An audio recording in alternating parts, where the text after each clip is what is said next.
بہت اور گروہ مبارکبادی کے لیے سرکار ختم مرتبت کی خدمت میں تشریف لا رہے ہیں،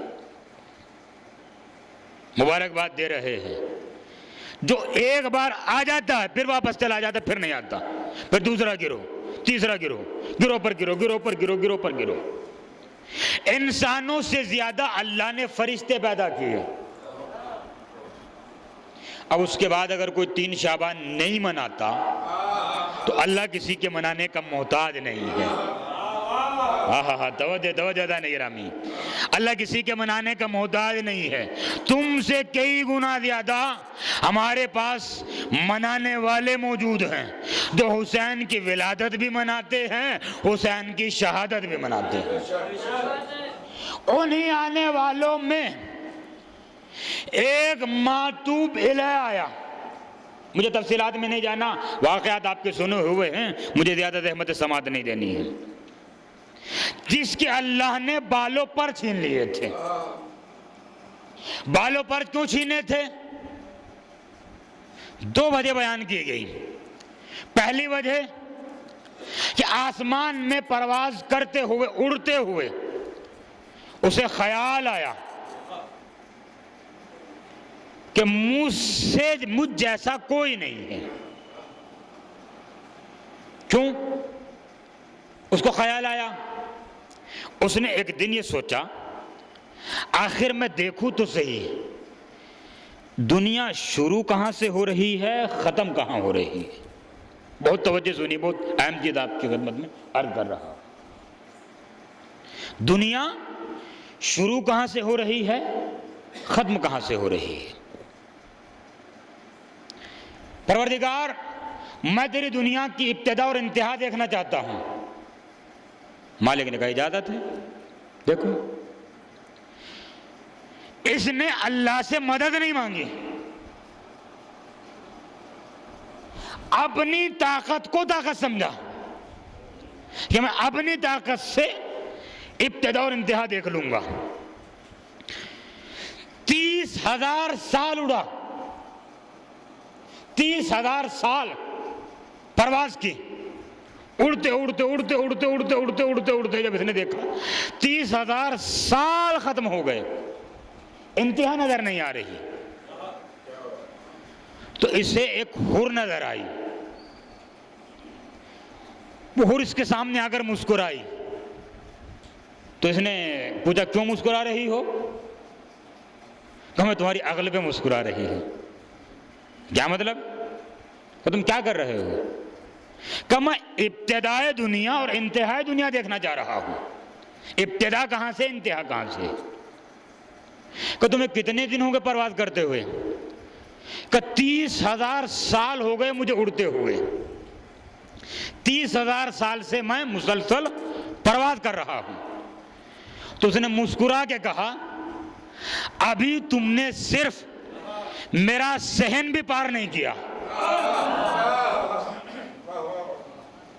ابھی تم نے صرف میرے گھر کا صحن، میرے گھر کا صحن بھی پار نہیں کیا۔ پریشان ہو گیا، تیرے گھر کا صحن کہاں؟ ابھی تم نے صرف میرے گھر کا صحن پار نہیں کیا۔ کہ تم ہو کون؟ کہ میں حور ہوں۔ کہ کون سی حور؟ کہ مجھے علی کی ولایت کے ماننے والے کے لیے پیدا کیا گیا ہے۔ ایک ایک جملہ قابل غور ہے گرامی۔ مجھے ولایت علی کے ماننے والے کے لیے پیدا کیا گیا ہے۔ ایسے کروڑہا صحن باقی ہیں، توجہ، ایسے کروڑہا صحن ابھی باقی ہیں۔ ابھی تو نے میرا صحن پار نہیں کیا تو کروڑا صحن کب پار کرے گا؟ عاجز ہو گیا اور عاجز ہو کر زمین پر اتر گیا۔ زمین پر اتر کر اس نے آسمان کو دیکھا کہ پروردگار آخر میں منزل مقصود تک کیوں نہیں پہنچا؟ کہ اگر تم تکبر نہ کرتے، اگر تم تکبر نہ کرتے ہم تمہیں طاقت دیتے کہ تم ہماری دنیا کے ابتدا بھی دیکھتے انتہا بھی دیکھتے، لیکن تم نے ہماری مدد نہیں لی، اپنے پروں پر بھروسہ کیا اور اپنے آپ کو سب سے طاقتور سمجھا۔ ہمیں تمہارا غرور پسند نہیں آیا، اس لیے ہم تمہارے بالوں پر چھین رہے ہیں۔ اللہ نے بالوں پر چھین لیے، جہاں اترا تھا وہیں پر برسوں پڑا رہا۔ جب امام حسین علیہ السلام کی ولادت ہوئی، امام تشریف لائے دنیا میں، اس نے لیٹے لیٹے دیکھا کہ گروہ کے گروہ آسمان سے فرشتوں کے آ رہے ہیں، اور جب آتے ہیں تو ایک انداز ہوتا ہے اور جب جاتے ہیں تو ایک الگ انداز ہوتا ہے۔ تو دیکھتے دیکھتے جب اس نے دیکھا کہ سلسلہ رک نہیں رہا ہے تو اس نے ایک مرتبہ جبرائیل کو آواز دی کہ جبرائیل ذرا تھوڑی دیر میری بات تو سنو۔ کہ کہو کیا بات ہے؟ کہ آج آخر کیا بات ہے کہ پورے آسمان کے فرشتے زمین پر آ رہے ہیں؟ کہاں آج آخری نبی کے یہاں ان کا نواسہ آیا ہے، اس لیے ہم مبارکباد دینے کے لیے آ رہے ہیں، اور آج رسالت کا دربار سجا ہوا ہے، ہر کسی کو اس کی مراد مل رہی ہے۔ اس نے کہا کہ جبرائیل مجھے بھی لے چلو، شاید اس نواسے کے صدقے میں اللہ مجھے بھی بالوں پر عطا کر دے۔ تو چلو، آیا، اس نے آ کر سلام کیا اور سلام کر کر اللہ کے رسول آج آپ کے دربار سے کوئی خالی ہاتھ نہیں جا رہا ہے، کیا حسین کے صدقے میں مجھے بھی بالوں پر ملیں گے؟ تو سرکار نے فرمایا جا اپنے آپ کو حسین کے جھولے سے مت کر لے، جا اپنے آپ کو حسین کے جھولے سے مت کر لے۔ یہ گیا اور اس نے اپنے آپ کو جا کر حسین کے جھولے سے مس کر لیا۔ جیسے حسین کے جھولے سے مس ہوا، اللہ نے اسے پھر بالوں پر دے دیے، اور جیسے بالوں پر ملے حسین کا بھی شکریہ ادا کیا، رسول اللہ کا بھی شکریہ ادا کیا، اور آسمان میں پرواز کرتے ہوئے کہتا ہوا چلا من مثلی من مثلی، کون ہے میرے مثل، کون ہے میرے مثل۔ کسی نے کہا اپنا ماضی نہ بھول، اپنا ماضی نہ بھول، تو کل بھی یہی کہہ رہا تھا من مثلی، تیرے بالوں پر چھین لیے تھے، پھر کہہ رہا ہے من مثلی کہ یہ مجھے حسین نے دیے ہیں، اور حسین جسے دے دیتا ہے اسے پھر کوئی چھینتا نہیں ہے۔ صلوات پڑھیے محمد۔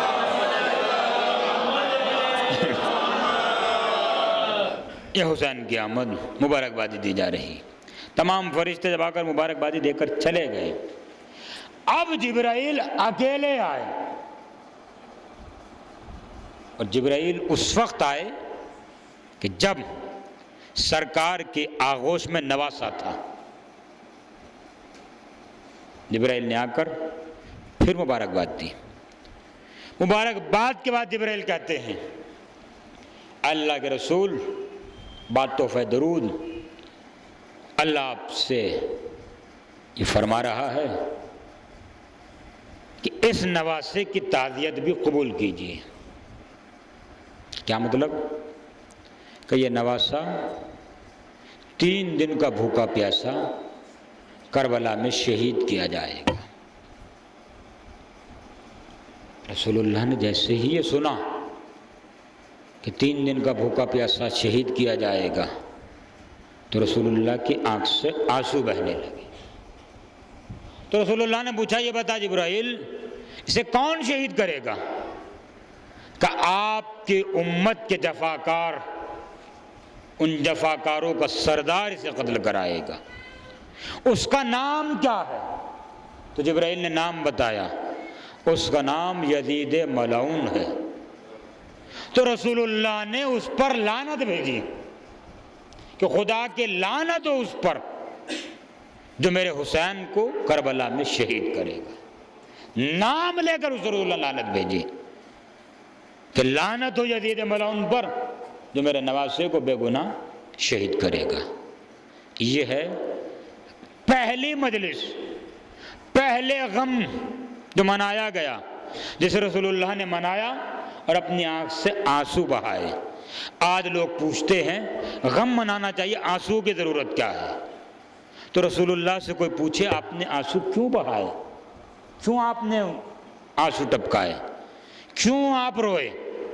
تو حسین پر رونا یہ کوئی بدعت نہیں ہے، یہ تو سنت سرکار ختمی مرتبت ہے کہ اس غم میں رسول اللہ نے آنسو بہائے۔ اور پھر اس کے بعد اب تاریخ اسلام کو اٹھا کر دیکھیں گے تو حضرت آدم علیہ السلام سے لے کر حضرت محمد مصطفیٰ تک سب نے اس غم میں حصہ داری لی ہے اور سب نے اس غم میں آنسو بہائے۔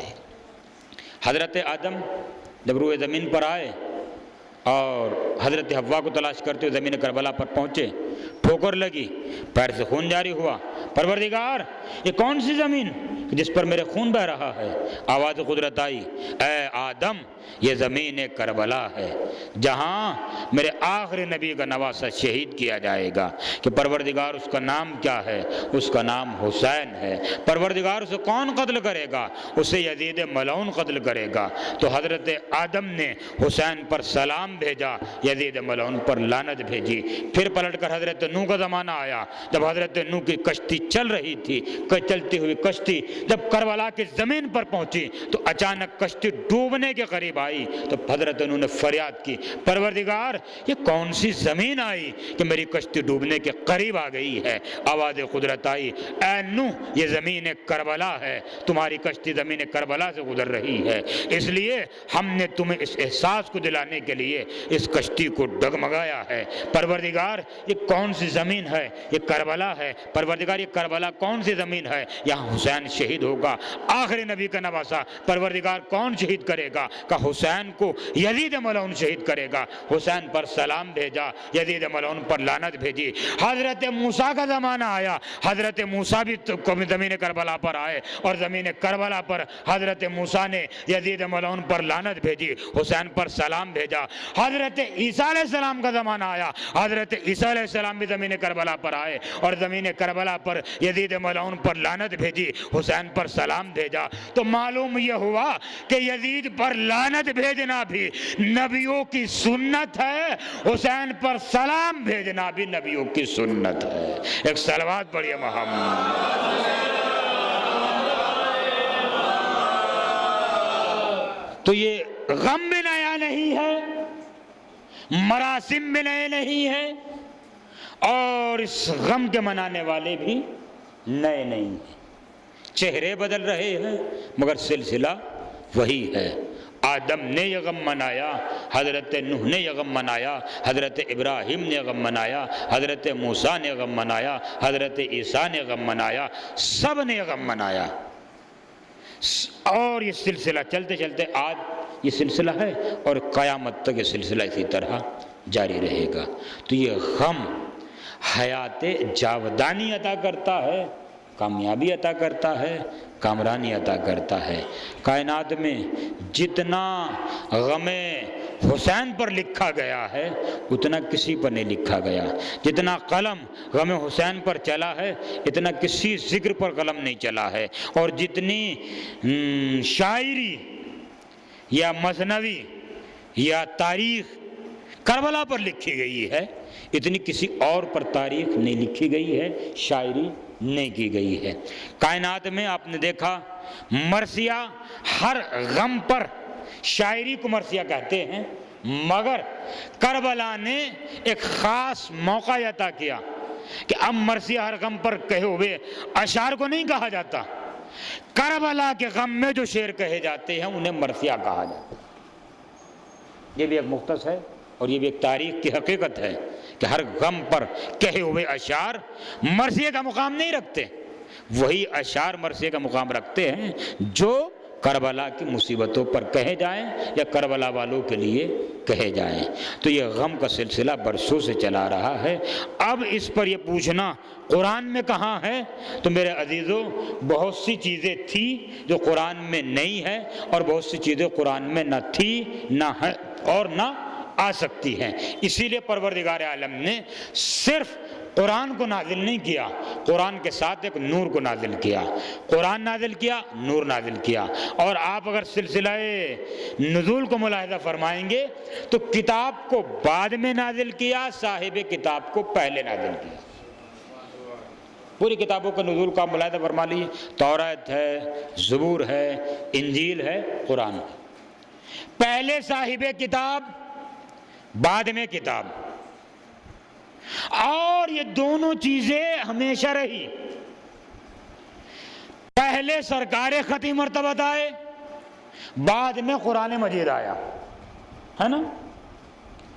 اب سمیٹ کر ایک جملہ کہوں گا جانے گرامی، ایک ہے کتاب کا بھیجنے والا، ایک ہے کتاب کو بیان کرنے والا، ایک ہے کتاب کی حفاظت کرنے والا۔ بھیجنے والا اللہ، کتاب کا نام ہے قرآن مجید، کتاب کو بیان کرنے والے کا نام ہے سرکار محمد مصطفیٰ، حفاظت کرنے والے کا نام ہے علی مرتضیٰ۔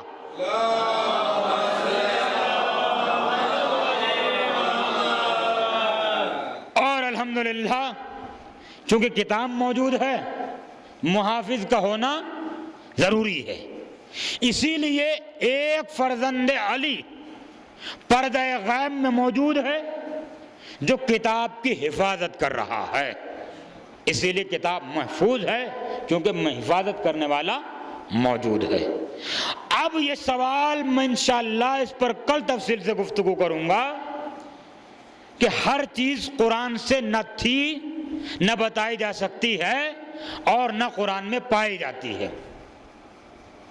اور یہ سوال کرنا کہ قرآن میں کہاں ہے، یہ سوال بیجا ہے، اس کا حقیقت سے کوئی تعلق نہیں ہے۔ کتاب کے ساتھ ساتھ عمل رسول دیکھا جائے گا، رسول اللہ کا عمل کیا ہے، رسول اللہ نے کیا عمل کیا ہے، رسول اللہ نے کیا عمل بتایا ہے۔ 40 سال تو کتاب نہیں تھی،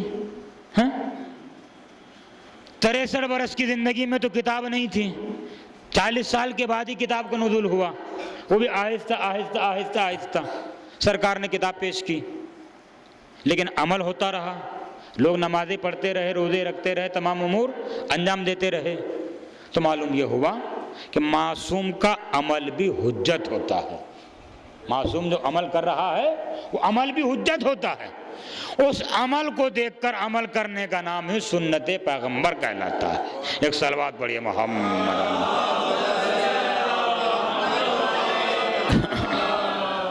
تو یہ غم تھا، ہے اور رہے گا، اور اس غم کو منانے والے خوش نصیب ہیں، سعادت مند ہیں وہ لوگ جو اس غم کو مناتے ہیں، اس غم کو برپا کرتے ہیں، اور اس غم میں جو بھی حصے داری ہوتی ہے اس حصے داری کی جزا بہترین سے بہترین دنیا میں بھی ملنے والی ہے، بہترین سے بہترین آخرت میں ملنے والی ہے۔ اس لیے کہ یہ وہ گھرانہ ہے جو ہمیشہ لوٹاتا آیا ہے، کسی سے کچھ لیا نہیں ہے، ہمیشہ دیتا آیا ہے، کسی سے کچھ مانگا نہیں ہے۔ اس گھر کی یہ شان رہی ہے کہ اس گھر میں سوال کرنے والے کبھی خالی ہاتھ نہیں گئے، ہمیشہ آنے والے نے اگر ایک روٹی مانگی ہے تو روٹیاں مل گئی ہیں، اگر آنے والے نے ایک درہم مانگا ہے تو درہموں کی درہم مل گئے ہیں، آنے والے نے اگر ایک اولاد مانگی ہے تو اولادوں کی اولادیں مل گئی ہیں۔ اس لیے کہ اس گھرانے میں عطا کرنے والوں کے پاس کوئی کمی نہیں ہے، یہاں تو مانگنے والا چاہیے، سلیقے سے جو مانگتا ہے عطا کرنے والے اسے عطا کرتے ہیں۔ ایک اولاد کا سوال تھا، 7 بیٹے عطا کیے حسین نے۔ عزیزان گرامی، آنے والے نے ایک روٹی مانگی تھی، مولا کائنات نے اونٹوں کی قطاروں کی قطار خیرات کر دی، اس لیے کہ سخیوں کا گھر ہے، کریم ابن کریم کا گھر ہے، یہاں پر کسی چیز کی کوئی کمی نہیں ہے۔ اسی لیے عزیزان گرامی، مانگنے والے جب بھی آئے ہیں خالی ہاتھ آئے مگر گئے خالی ہاتھ نہیں ہیں۔ جو اتنے سخی تھے انہیں پر یہ قیامت ٹوٹی کہ 3 دن کا بھوکا بھی رکھا گیا، 3 دن کا پیاسا بھی رکھا گیا، اور ان کی ننھی ننھی اولادوں کو انہوں کی آغوش میں ذبح کر دیا گیا۔ بس آج سے غم کا آغاز، یہ دن بہت قیامت کے دن ہیں۔ ان دنوں میں احساس کی ضرورت ہے، مصائب کی ضرورت نہیں ہے۔ کربلا نام ہے کرب اور بلا کا۔ سرکار ختم مرتبت جب جب حسین کو دیکھتے تھے اور کربلا یاد آتی تھی تو آنکھوں سے آنسو بہاتے تھے۔ ایک روز سرکار تشریف فرما ہیں، امام حسین سامنے سے جا رہے تھے، رسول اللہ نے فرمایا یا علی اس بچے کو میرے لیے لے کر آؤ۔ مولا کائنات تشریف لے کر گئے، امام حسین کو اپنی گود میں لے کر رسول اللہ کی خدمت میں تشریف لائے۔ رسول اللہ نے حسین کو اپنی گود میں لیا اور گود میں لے کر رسول اللہ کبھی پیشانی چومتے تھے، کبھی رخسار چومتے تھے، کبھی ہونٹوں کو بوسہ دیتے تھے، کبھی گلے کو بوسہ دیتے تھے، کبھی سینوں کو بوسہ دیتے تھے۔ اور رسول اللہ جیسے جیسے بوسہ دیتے تھے رسول اللہ کی آنکھوں سے آنسو بہتے تھے۔ رسول اللہ رو رہے تھے اور امام حسین کو بوسوں پر بوسے دے رہے تھے۔ مولا کائنات نے پوچھا یا رسول اللہ آپ کیوں رو رہے ہیں، آپ کیوں آنسو بہا رہے ہیں؟ کہا اے علی جو میں دیکھ رہا ہوں وہ تم نہیں دیکھ رہے۔ کہا یا رسول اللہ کیا بات ہے، آپ کیا دیکھ رہے ہیں؟ کہا یا علی ایک دن وہ آئے گا کہ یہی میرا حسین کربلا کے میدان میں کبھی تلواروں سے، کبھی نیزوں سے، کبھی برچھیوں سے اتنا زخمی کیا جائے گا کہ کوئی جگہ باقی نہیں رہے گی جہاں میرے حسین کے زخم نہیں ہوگا۔ اے علی اس میرے حسین کے جسم پر گھوڑے دوڑائے جائیں گے، اتنے گھوڑے دوڑائے جائیں گے کہ میرے حسین کا جسم گھوڑوں کی ٹاپوں سے پامال۔ اجرکم علی اللہ، اجرکم علی الحسین۔ مولا آپ کو سلامت رکھے، کسی غم میں نور اللہ سوائے غم حسین کے۔ عزاداران مظلوم کربلا رسول اللہ رو رہے ہیں اور بوسوں پر بوسے دے رہے ہیں۔ عزاداران مظلوم کربلا وہ لمحہ آیا کہ جب شہادت رسول اللہ کے بعد مولا کائنات جنگ صفین کے لیے جا رہے تھے، فرات کے کنارے جب قافلہ ٹھہرا ہوا تھا تو ایک مرتبہ مولا حسین کو پیاس لگی۔ مولا حسین نے پانی مانگا، عباس اپنے سر پر کوزہ رکھ کر پانی لے کر آئے۔ مولا کی نظر پڑی، مولا دیکھ کر رونے لگے۔ کہا یا علی آپ رو کیوں رہے ہیں؟ کہا میں جو دیکھ رہا ہوں وہ تم نہیں دیکھ رہے ہو۔ کہا مولا آخر اس میں کیا بات ہے؟ تو ایک مرتبہ مولا فرماتے ہیں کہ آج میرے حسین کو پیاس لگی، عباس دوڑ کر پانی لے آئے، لیکن ایک دن وہ آئے گا میرا حسین پیاسا ہوگا، یہی عباس ہوگا، پانی لینے جائے گا تو ضرور مگر شانے قلم ہو جائیں گے، سر پہ گردے آہن لگے گا، میرے حسین کو پانے